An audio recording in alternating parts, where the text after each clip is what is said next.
आणि पत्रकार मित्रांनो, आज संजू परब यांचा वाढदिवस आहे आणि मी 1 महिन्यापूर्वी मनीष दळवींच्या पण वाढदिवसाला वेंगुर्ल्याला उपस्थित होतो. मी होतो, सचिन होतो. त्यामुळे हे या मतदारसंघाचे दोनही नेतृत्व आहेत, त्यांना पण आपण तिथे शुभेच्छा दिल्या. म्हणजे 1.5 महिन्यापूर्वी मनीषला मी शुभेच्छा दिल्या, सचिनने तर आता बाजू बदलली. म्हणजे वाढदिवस असल्यामुळे आपण सचिनने सुरुवात केली, बॅटिंग नंतर मी दिली शुभेच्छा. परंतु मला माहिती आहे की इथले विद्यमान आमदार दीपक भाई आहेत आणि दीपक भाईंचं मनात काय चालतं आणि डोक्यात काय असतं ते काय समजत नाही.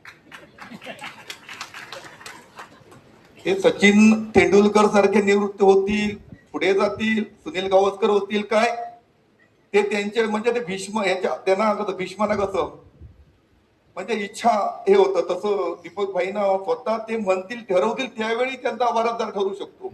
आपण आता शुभेच्छा देऊ शकतो, पण अंतिम निर्णय हा दीपक भाईंचा त्या ठिकाणी अंतिम निर्णय असणार. त्यामुळे आता बघितलं, संजू परब खाली जाऊन दीपक भाईंना नमस्कार केला. मनीष लक्ष ठेवू, दीपक भाई तिकडून आले, संजू त्या बॉक्स स्पीकर कडे जाऊन त्यांना नमस्कार केला. म्हणजे शुभेच्छा आपण सर्वांना देत असतो. मला या ठिकाणी वाटतं, प्रत्येक माणूस पक्षाचं काम करत असताना वेगवेगळी संधी मिळते, त्यावेळी त्याला ती संधी मिळाली पाहिजे. माझ्या वाढदिवसाला तो काही प्रश्न नाही, मी ठरवलंय, मी आज जन्म राणेसाहेबांचा कार्यकर्ता म्हणून जाणार, मला कोणी काय दिलं तरी मी घेणार नाही. उदय सामंत नाही, टेन्शन नाही, मी शिवसेनेत गेलो, मला विधान परिषद अजिबात घेणार नाही. मी आज जन्म राणेसाहेब जे काय सांगतील तेवढंच करणार. त्यामुळे माझा विषय वाढदिवसाला काय शुभेच्छा विजय द्यायचं माझा काय प्रश्न येत नाही. फक्त आपलं एक ध्येय आहे की 2029 ला 50,000 निलेजींना क्रॉस लीड करायचं, हे आपलं टार्गेट आहे. कारण सन्मान्य निलेजी ज्या पद्धतीत काम करतायत, विधिमंडळात करतायत, 1.5 वर्ष पक्षासाठी करतायत, त्यामुळे त्यांना ते लीड म्हणजे अपेक्षित आपण सर्व कार्यकर्त्यांनी दिलं पाहिजे. कारण शेवटी त्यांना दुसरं काय पाहिजे, एखादा माणूस काम करत असताना कार्यकर्त्यांनी, सर्वच कार्यकर्त्यांनी त्या माणसाला मतदानाच्या रूपाने जे मताधिक्य देतो तीच त्यांना एक एनर्जी असते, असं माझं स्वतःच म्हणणं आहे. परंतु असंही म्हणत नाही की उदयजी सामंत आपण या ठिकाणी आमच्या पक्षाचे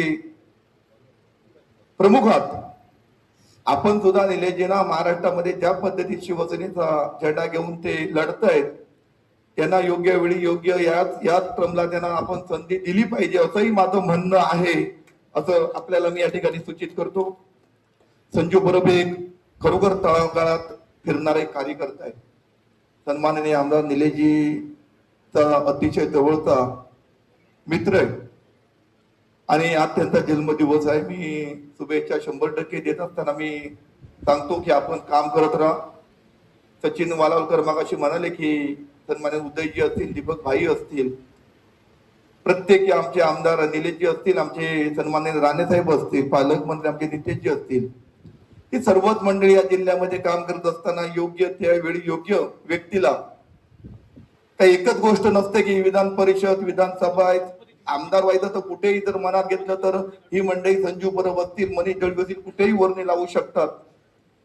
त्यामुळे आपण काम करणं हे प्रामाणिक आहे, आपलं कर्तव्य आहे, पक्षासाठी कर्तव्य आहे.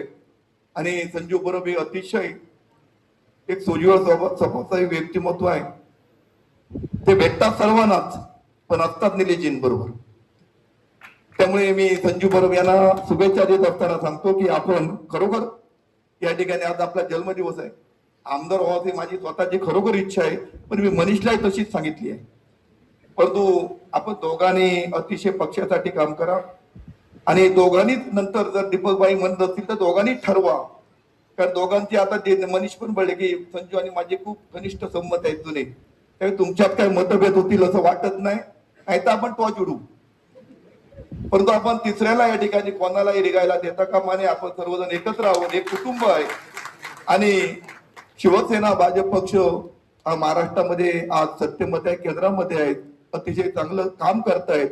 या सगळ्यामध्ये आमचे कार्यकर्ते चांगलं काम करतायत. तुम्ही पण सर्व मंडळी तळागाळात जाऊन आपल्या पक्षाचं निष्ठेने काम करताय. मी पुन्हा एकदा संजू परब तुम्हाला शुभेच्छा देत असताना मी एवढंच सांगेन, जी आपल्या मनात जी इच्छा आहे ती इच्छा असे देव पाटेश्वराने ती पूर्ण करावी अशी मी आपल्याला सदिच्छा देत असताना आपण सुद्धा जे आतापर्यंत जे पक्षासाठी काम करताय ते अहोरात्र मेहनत घेताय, त्यामुळे तुम्हाला 100% तुमची इच्छा पाटेश्वर पूर्ण करेल एवढं मी या ठिकाणी सांगतो आणि थांबतो. जय हिंद, जय महाराष्ट्र.